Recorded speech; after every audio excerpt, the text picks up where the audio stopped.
Médico Bandeirantes.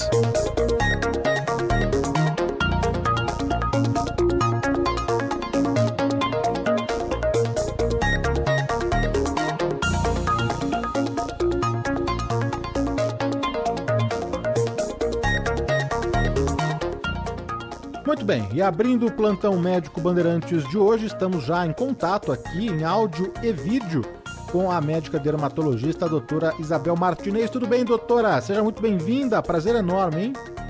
Prazer é todo meu, Danilo. Obrigada, bom dia, gente, bom dia. Te agradeço mais uma vez, viu, pela atenção aqui com a Rádio Bandeirantes para falar de um assunto importante que é calvície, queda de cabelo, que é comum mesmo, não é, doutora? A gente achar que a calvície está mais relacionada e atinge mais aos homens, mas não, as mulheres também sofrem com a calvície, né?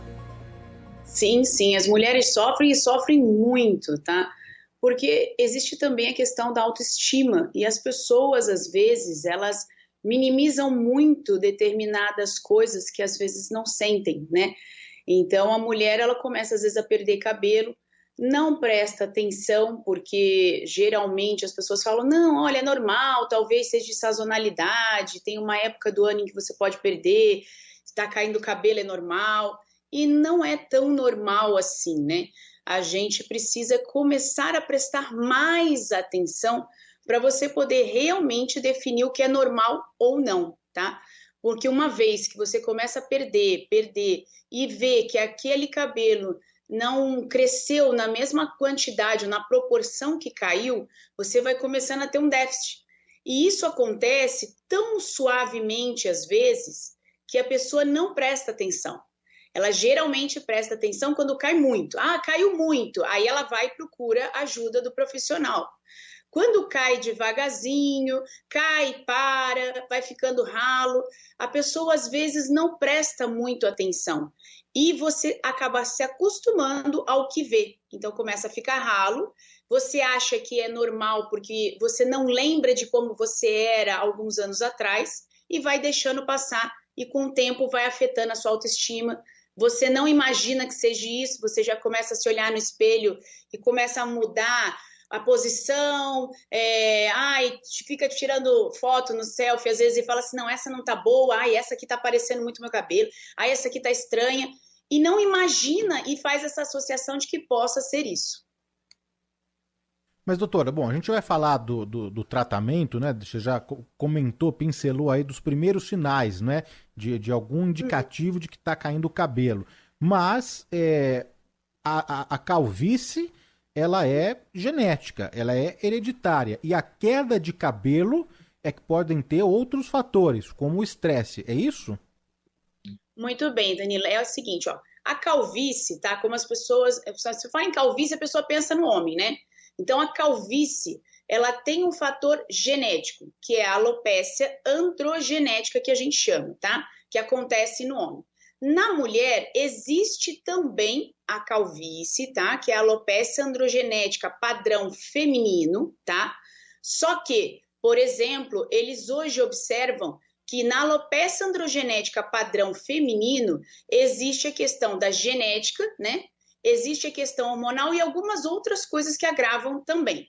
Então, para ficar fácil para vocês, é assim, vamos pensar em calvície na questão genética. Porém, existem outros tipos de alopécia que geram uma calvície, que geram uma rarefação e que não é genético. E a queda de cabelo, como muito bem você falou, Danilo, ela pode ter várias causas. Um exemplo simples, ela pode ser, por exemplo, um indicativo de que você esteja com problema hormonal, como da tireoide, como dos ovários. Você pode ter, às vezes, deficiências, como uma anemia. Você pode ter N problemas, tá? Ou outras doenças, como as doenças autoimunes, que podem estar fazendo com que o seu cabelo esteja caindo. Então, a queda de cabelo é muito importante na questão de que ela pode estar te dando, chamando atenção para um outro problema que você nem imagina. Mas então a calvície, a gente já vai falar sobre queda de cabelo também, mas a calvície então é sempre genética, doutora? Na maioria, a calvície androgenética, tá? Quando a gente fala calvície androgenética, feminina e masculina, ela tem o fator genético, mas tem as coisas que pioram. Danila, é importante as pessoas entenderem o seguinte: as pessoas querem, às vezes, o ser humano, a célula, ela responde assim: você tem um problema, mas você tem fatores que pioram. Então, você tem a questão genética, tá?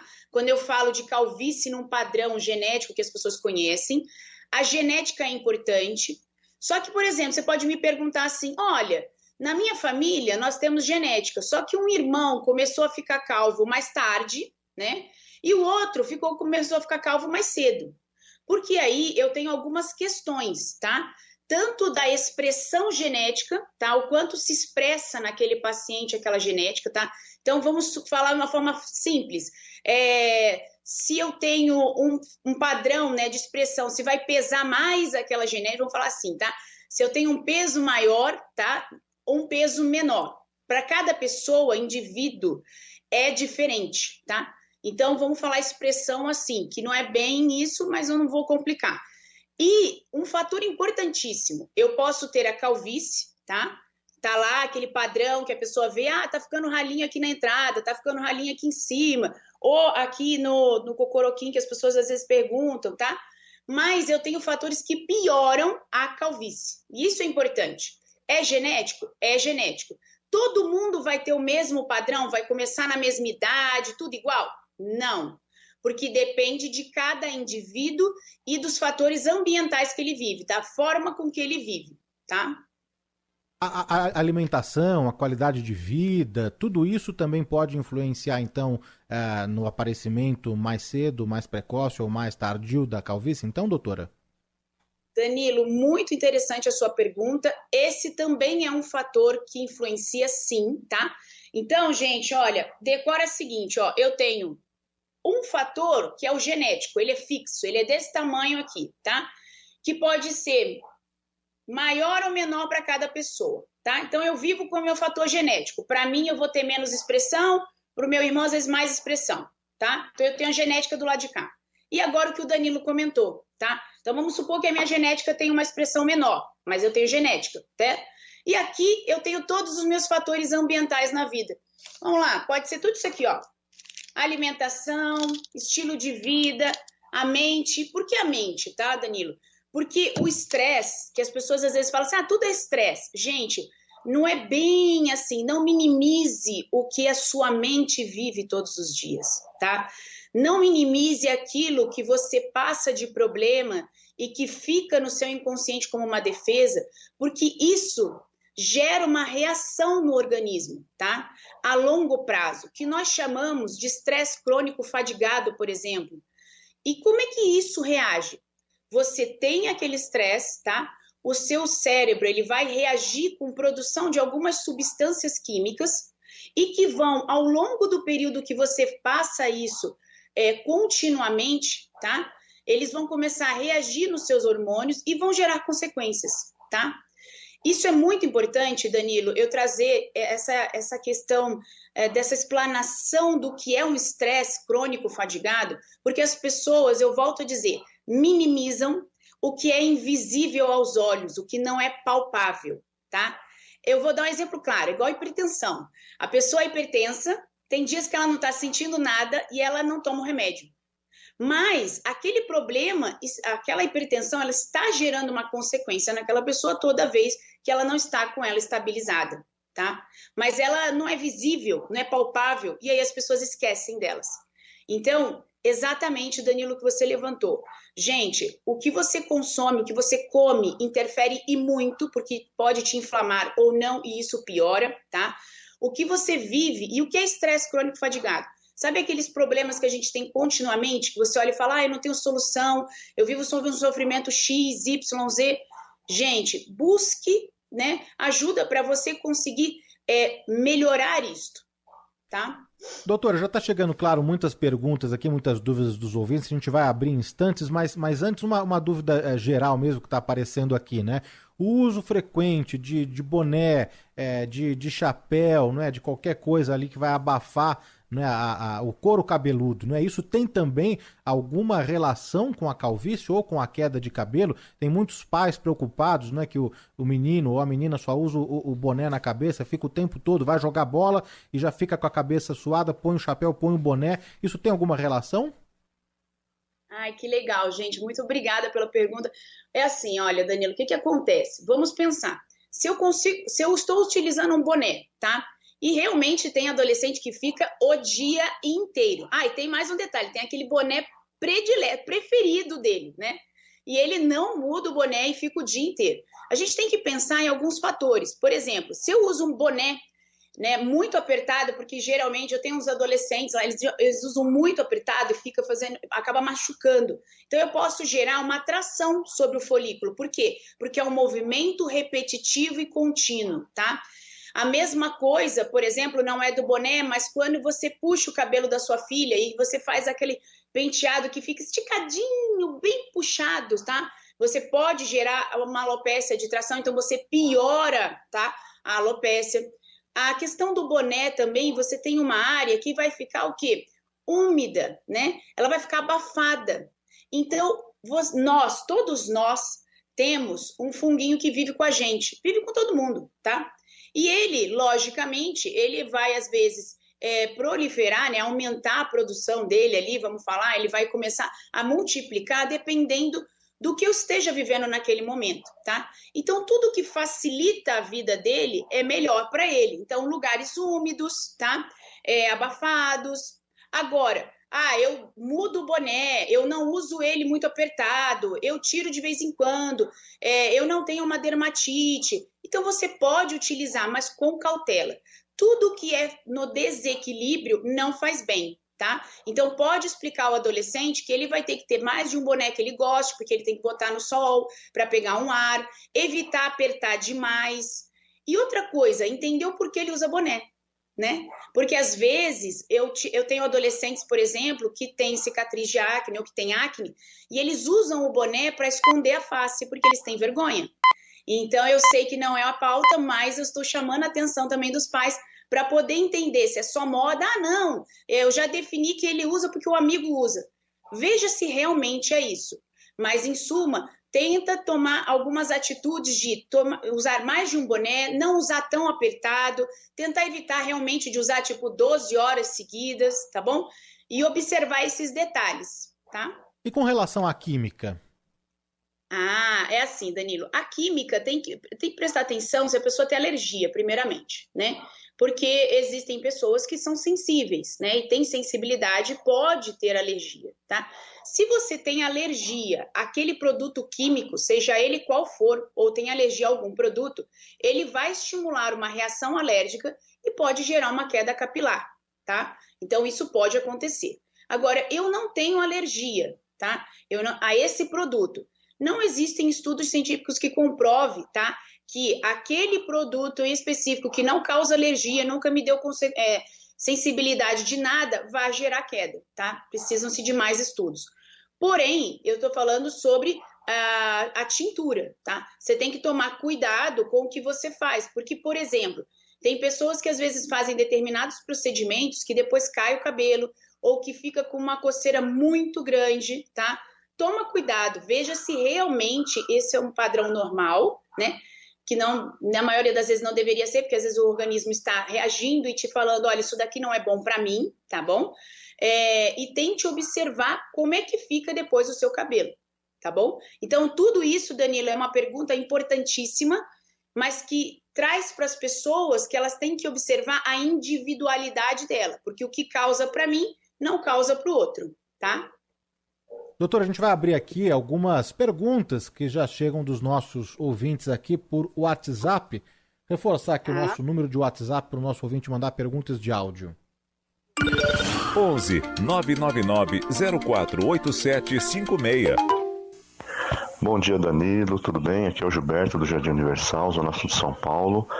Parabéns mais uma vez pela pauta do programa, como sempre, super interessante. E a minha pergunta para a doutora Isabel é a seguinte: a minha mãe tem 80 anos, ela é portadora de chagas, hipertensa, diabetes e tem tido quedas de cabelo de alguns anos para cá. Essa queda, doutora, tem alguma coisa a ver com esses problemas dela? E que tipo de tratamento a senhora recomenda? Muito obrigado, um abraço a todos. Muito obrigada, Gilberto, pela sua participação. Gilberto, quanto à sua mãe, é assim, as pessoas com mais idade, né? Eu falo que não é mais idade, eu falo que é o melhor momento da vida, sim. Né? É aquela pessoa mais experiente, é uma evolução. O que a gente tem que observar, tá, gente? E isso vai para o Gilberto, com muito carinho pela participação, e para todas as pessoas que têm as suas mães, que cuidam com tanto amor assim, tá? E essa preocupação. Eu sei que muitas pessoas tomam medicações, tá, Gilberto? Então, assim, algumas medicações podem estimular a queda capilar, só que é importante que você leve ela ao médico, tá? Para quê? Porque a gente consegue observar qual medicação ela usa, porque não necessariamente, por exemplo, ela ter a doença de Chagas, neste momento é a doença de Chagas, por exemplo, que por consequência de ter as suas características, faz com que o cabelo caia. Pode estar caindo por outros motivos. E quando a gente analisa esse paciente, a gente vai olhar ele por um todo, tá? E por que por um todo? Porque, por exemplo, com a idade, a gente já entrou na menopausa. Então, eu não tenho um hormônio, que é o estrogênio, né, que defende a gente de certa forma. Às vezes, esses pacientes podem evoluir com uma inflamação no couro cabeludo, tá? Que não para com o tratamento normal para calvície, por exemplo, para alopecia androgenética, tá? Porque existe um tratamento específico para alopecia androgenética. E você vê, e isso vai para muitos que estão ouvindo também, que a gente começa a tratar o paciente assim, por exemplo, eu trato há anos para minha alopecia androgenética, mas não melhora. Significa que eu não tenho somente uma alopecia androgenética, eu posso ter um padrão inflamatório associado. E neste caso, eu preciso intervir com outras medicações. Então, o que eu quero te dizer, e para você e para todos, leve ela, tá? Certíssimo você perguntar e se preocupar, não desista nunca, tá de parabéns. Por quê? Não é porque nós somos idosos, porque tomamos vários remédios, que é normal ficar caindo o cabelo. Dá sim para a gente controlar, tá? Como qualquer outro problema de queda capilar, é uma questão da gente buscar o problema, saber exatamente o porquê está caindo, tá? E isso a gente só consegue olhando cada pessoa individualmente para ver cada remédio que ela toma, como é a vida dela. O paciente idoso, por exemplo, não sente muita sede, a gente tem que estimular ele a beber água, tá? Ver qual é o alimento dele, como ele está se alimentando, porque o idoso também altera o pH, normalmente todos os idosos alteram o pH do estômago, e isso interfere na absorção de proteína, tá? E a proteína é muito importante para o cabelo também, tá bom? Porque, por exemplo, uma falta de proteína deixa ele mais quebradiço. Então, eu espero ter te ajudado, tá? O importante é você levar sim e observar esses detalhes. Estamos conversando aqui na Rádio Bandeirantes com a médica dermatologista doutora Isabel Martinez. A pauta, o tema do Plantão Médico Bandeirantes de hoje é calvície e queda de cabelo. Muitas mensagens já aqui no nosso WhatsApp. Vamos colocar mais uma do nosso ouvinte. Bom dia, Danilo Gobato. Eu gostaria de perguntar à doutora Isabel o que ela acha a respeito da cirurgia capilar que agora é realizada aqui no Brasil. Grande abraço, Edson Gonçalves do Ipiranga. Muita gente fazendo a cirurgia, não, doutora? Muita gente. Edson, obrigada pela participação, gente. Obrigada, Danilo. É o seguinte, muito legal a sua pergunta, porque as pessoas imaginam, Danilo e Edson, que você vai fazer uma cirurgia e que você... vamos falar agora de calvície, vamos falar diretamente para o homem, tá? E para a mulher também, porque você também pode fazer essa cirurgia. Mas as pessoas imaginam o seguinte, eu vou fazer um transplante capilar, tá? E como é feito esse transplante? Eu tenho que ter uma área doadora, tá? Minha, e eu tô botando a mão aqui atrás, por quê? Porque geralmente esta é a minha área doadora. Porque esta área, tá? Da região aqui occipital, que é aqui atrás, tá? O coroquinho aqui, onde a gente deita a cabeça, tá? O que acontece? Aqui é uma área que não sofre, tá, as consequências de uma alopecia androgenética tradicional, tá? Porque existe a difusa, existe outros coisas, mas a tradicional, a comum que vocês conhecem, ela não sofre tanto essa consequência. Então, eu fico com uma área doadora que não sofre a ação desse hormônio final, tá? E não afina o cabelo, ok? De uma forma geral. Existem as particularidades. Porém, o que acontece? Se eu pego um folículo daqui e coloco aqui, tá? Então, eu peguei, ó, eu vou pegar uma caneta para vocês entenderem. Peguei meu folículo, transplantei e coloquei aqui. Aí eu vou pegar outro, vou transplantar e vou colocar aqui, ok? Gente, esses dois aqui, eles não vão sofrer as consequências dos hormônios, correto? Mas todo o restante que tem ao redor vai sofrer se eu não tratar. E isso é o importante. A alopecia androgenética, ela tem que ser tratada. E como é o tratamento? Ah, eu vou tratar uma vez e nunca mais vou tratar? Não. Você tem alopecia androgenética, tem genética, tem padrão, a gente vê na característica, na dermatoscopia, na tricoscopia, que a gente vê que o paciente está, né, com alopecia androgenética, eu vou orientar esse paciente que ele tem a questão genética, ele vai ter outros fatores, ele precisa tratar eternamente. Aí eu já sei que todo mundo que ouviu isso falou, ai meu Deus, que saco, vou ter que tratar eternamente. Gente, talvez o cabelo seja um indicativo de que você precisa se olhar todos os dias e você não se olha. É um pouquinho de amor para você todos os dias. Quando você fizer a cirurgia, ele vai melhorar, tá? Porque você vai colocar novos folículos para dar volume. Porém, com o tempo, se você não continuar tratando clinicamente o seu cabelo, ao redor, como eu falei no início, vai afinar, tá? E aqueles pontinhos vão ficar do mesmo jeito, porque aqueles folículos não alteram com o hormônio. Eles não são sensíveis a afinar com os hormônios, tá? Com o hormônio que gera a alopecia androgenética, que é aquele... O que é alopecia androgenética? Vai ficando fininho, fininho, fininho, fininho, fininho, fininho, até que não nasce mais, tá? Então, a cirurgia é legal, ela é muito boa, ela é indicada, ela traz pra gente uma questão da autoestima, eu acho super válido, muito importante, porque a gente tem que buscar a se ver bem, né? Porque é isso que nos move todos os dias, também é o que você olha, né? Agora, não deixem de tratar, gente. Não comprem gato por lebre, por favor. Sempre tratem, aí sim você vai ter ótimos resultados. Doutora, mas eu não sei se é só uma impressão, mas tem alguns conhecidos que já fizeram, né? A gente vê também algumas personalidades, alguns artistas aí na internet, e que parece que alguns pega mais, essa é a impressão que eu tenho, né? De que funciona melhor para alguns. Tem isso, alguns aceitam melhor esse transplante, né? Capilar, e outros não. O organismo pode rejeitar? Tem isso? Ó, é assim, você tá certíssimo, Danilo. Existem alguns fatores nesse caso, tá? Técnicas diferentes, realmente indivíduo, né? Danilo, uma das coisas mais importantes que eu sempre falo, todas as vezes que eu tenho a oportunidade de falar ao público eu bato na tecla, você é um indivíduo único, nunca esqueça disso, tá? Então, eu quero ficar igual fulano. Não, porque cada organismo vai reagir de uma forma. E sim, quando nós fazemos transplante, eu tenho um percentual, tá, que pega e um percentual que não vai pegar. Estou falando de uma forma leiga, tá? Tem pessoas que vão responder melhor do que outras, falando de outra forma, tá? Mas sempre existe uma resposta.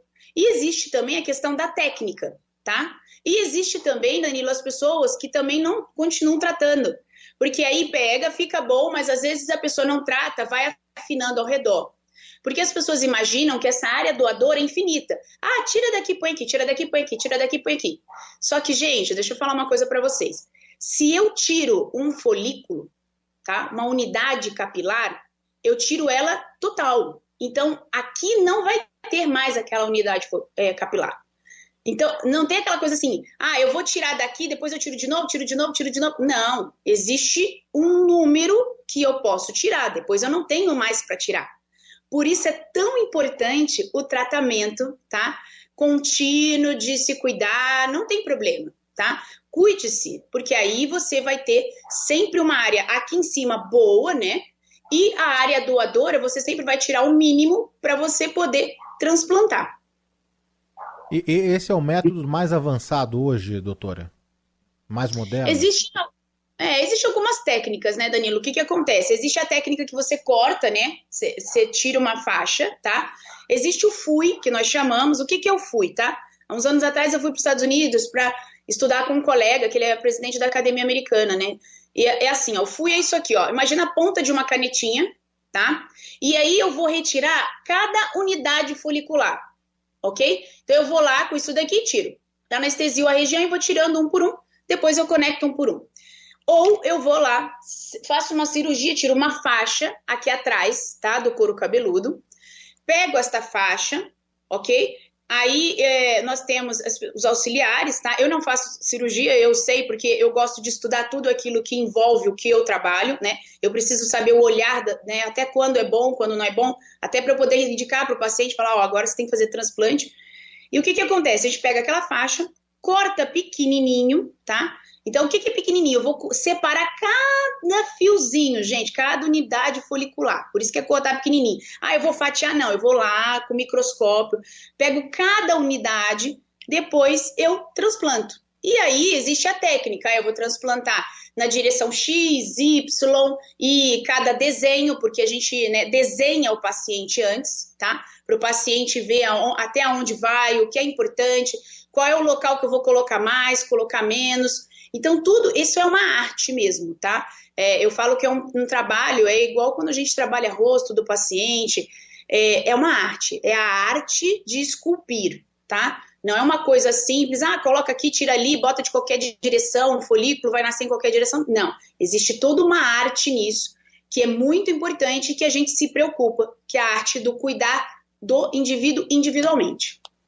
Pessoal adorando aqui as explicações da doutora Isabel Martinez, aqui o Anderson Rodrigues, parabéns, doutora Isabel, pela didática na explicação para leigos, o Carlos Borba também elogiando a explicação da doutora, não é? É importante mesmo explicar direitinho, não é? Para a gente entender esse processo, né? O que há de mais avançado na medicina hoje, em se falando de calvície e queda de cabelo. Aproveitar aqui que um ouvinte levantou aqui no chat, ele disse o seguinte, deve doer, hein, esse processo. É dolorido mesmo o tratamento?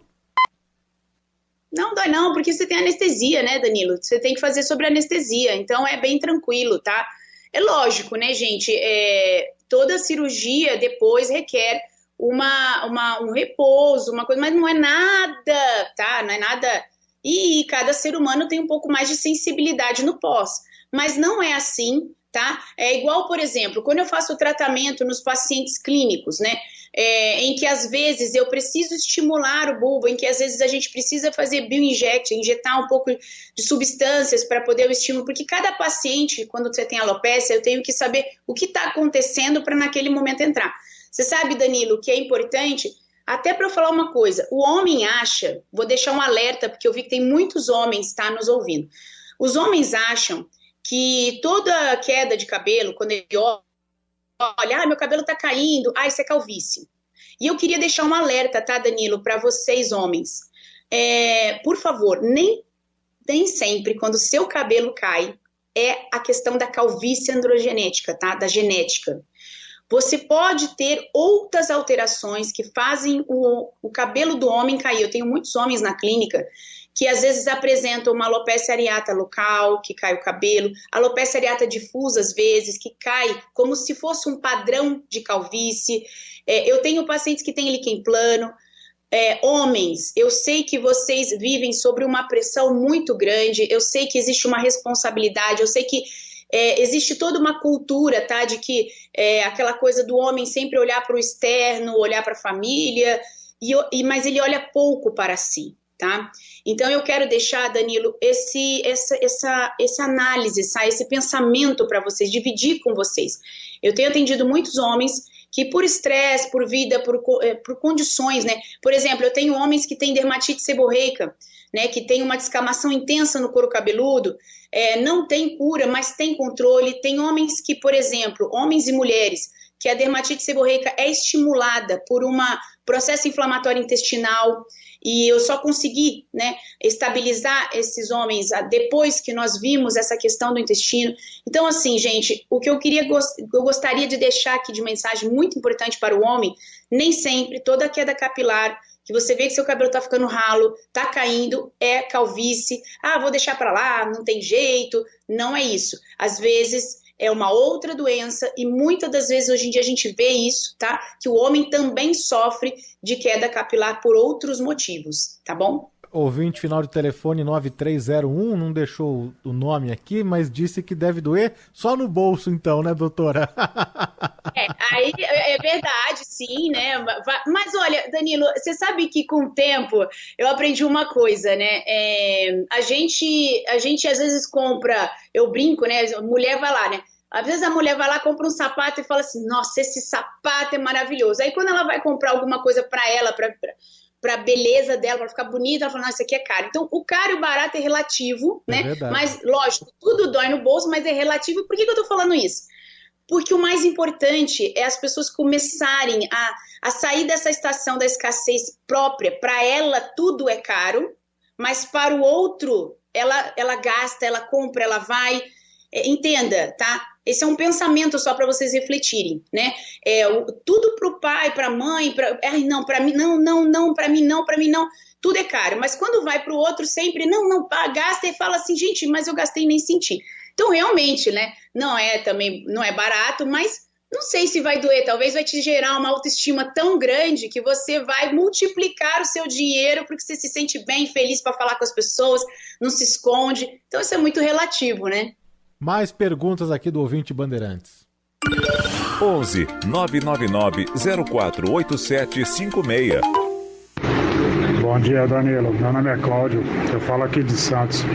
Eu gostaria de saber se aquele famoso remédio para calvície, se ele interfere no desempenho sexual masculino.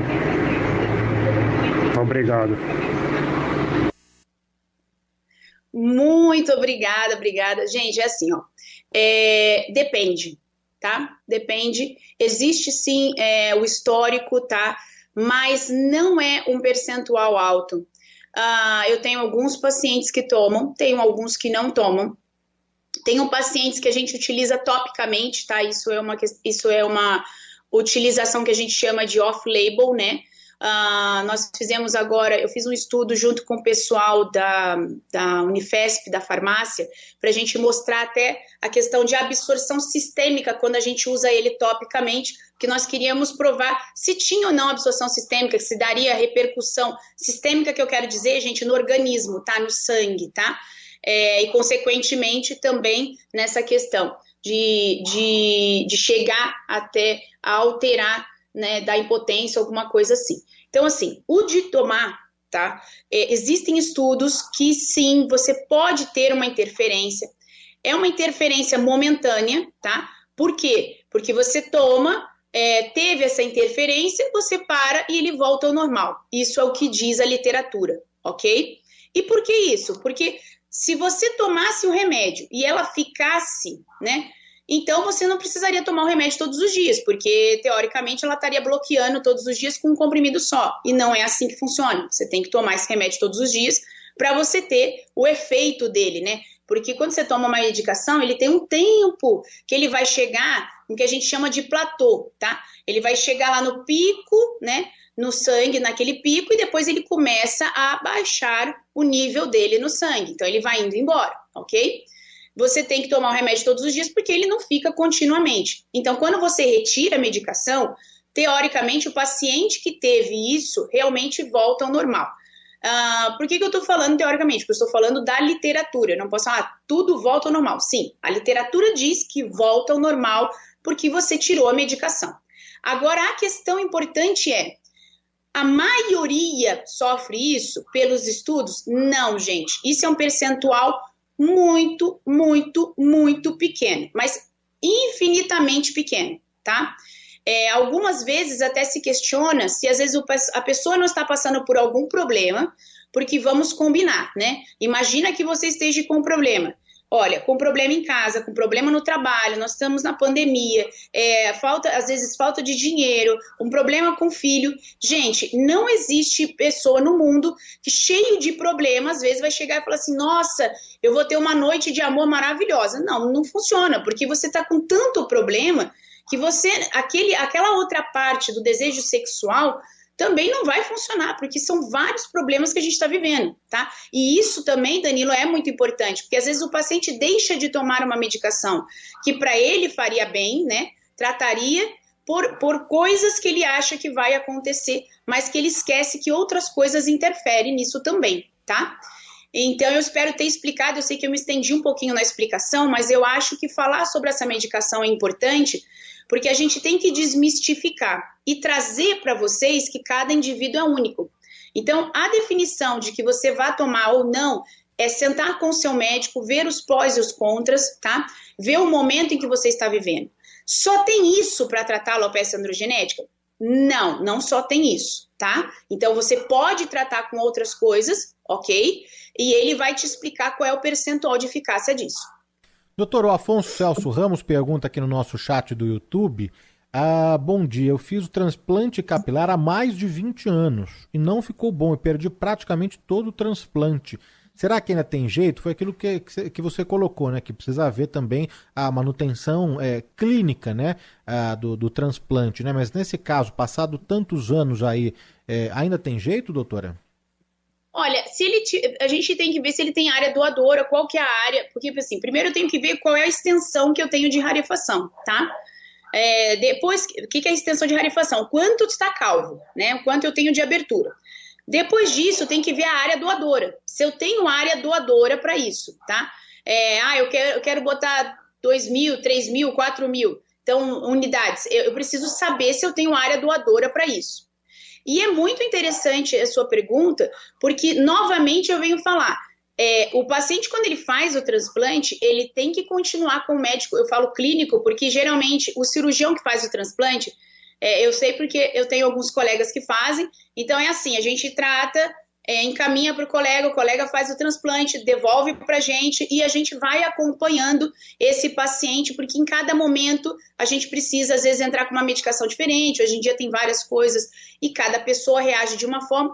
E outra coisa importante, às vezes deve estar caindo por um outro fator que o paciente acha que é só androgenético e não é. Pode ser alterações outras, problemas intestinais que estão inflamando. Quer dizer, tem N fatores nesses 20 anos que pode ter piorado ele. Não necessariamente o problema foi do transplante. É isso que eu quero dizer, tá? Não é que o transplante, às vezes, deu o problema e não ficou bom. É que todo o seu cabelo que não foi transplantado ao redor, ele foi afinando, tá? Porque você transplantou uma área, mas tinha cabelo ao redor, seu daquela região.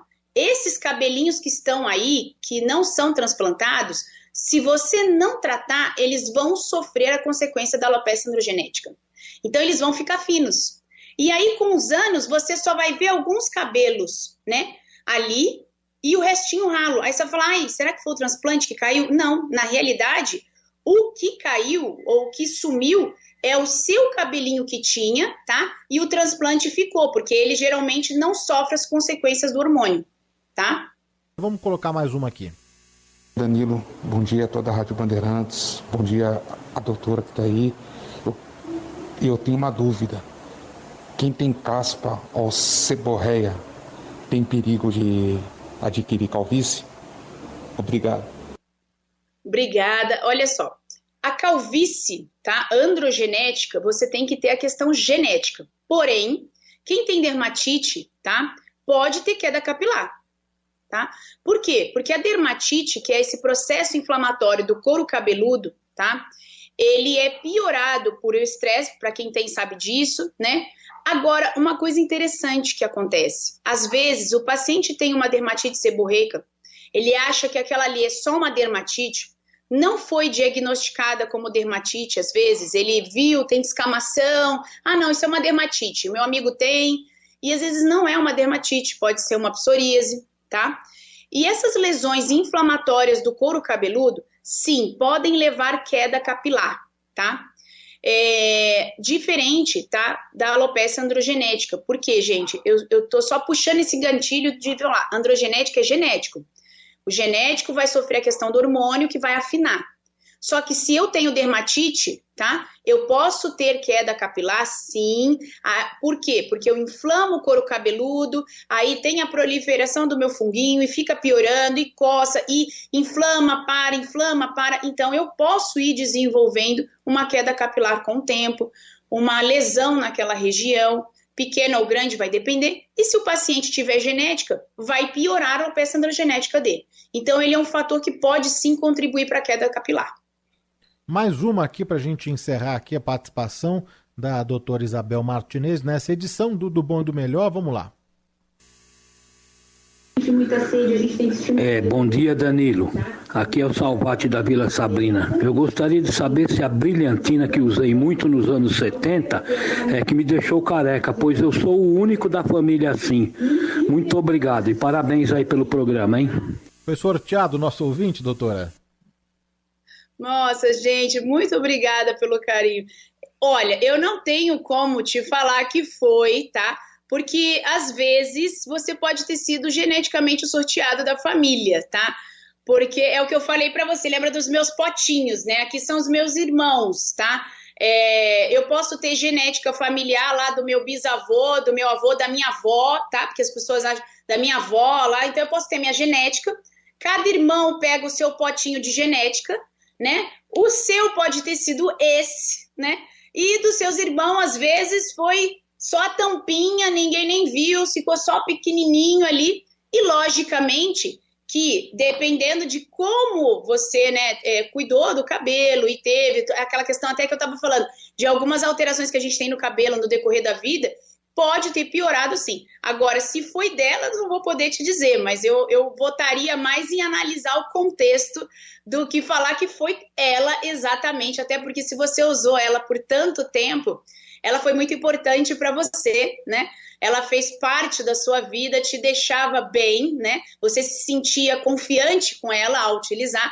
Então, não vamos botar a culpa em alguém que que foi tão seu companheiro por tanto tempo, que te motivou, que te deu aquela autoestima no momento.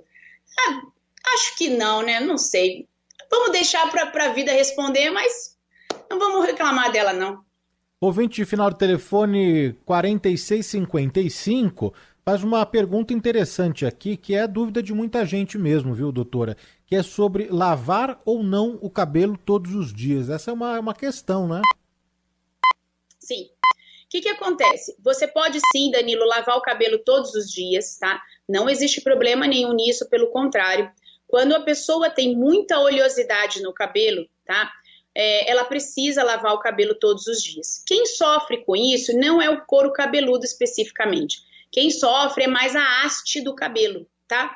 Porém, o que sofre? Porque quanto mais você lava, você vai tendo a alteração da haste capilar. Só que olha que interessante, para isso você tem um bom condicionador, tá? Então você pode sim lavar o seu cabelo. E, gente, Danilo, vou dar uma dica para todo mundo aqui. Cabelo, tá? Não é para lavar a haste com shampoo, ok? O shampoo é feito para lavar o couro cabeludo, tá, gente? Então pegue o seu shampoo e lave o couro cabeludo, porque é ali que eu quero tirar o resíduo, tá? Na haste vai cair aquele shampoo, mas não precisa esfregar. Às vezes a gente pega mais shampoo e passa no cabelo. Não precisa passar na haste do cabelo, tá, gente? Shampoo é para couro cabeludo, tá? A haste do cabelo, depois que você lavou com shampoo, você passa um condicionador adequado para o seu cabelo. Uma outra dica importante que eu vou dar, não use água muito quente no couro cabeludo, tá? Por quê? Porque a água quente vai piorar, estimular mais a oleosidade. Então, com isso, também não use secador muito quente no couro cabeludo, tá? E se você tem oleosidade excessiva, trate todos os dias sim, lave o seu couro cabeludo. Por quê? Porque se você deixa de lavar o cabelo, por exemplo, eu lavo ele a cada 2 dias ou 3 dias. Essa oleosidade em excesso, ela vai se transformando em inflamatória para o couro cabeludo e também pode estimular, tá, a queda capilar. Então, é importante que você use o seu shampoo adequado para você, tá? Se você tiver alguma dúvida em relação a algum problema que você tem no seu cabelo, pergunte ao seu médico, tá bom?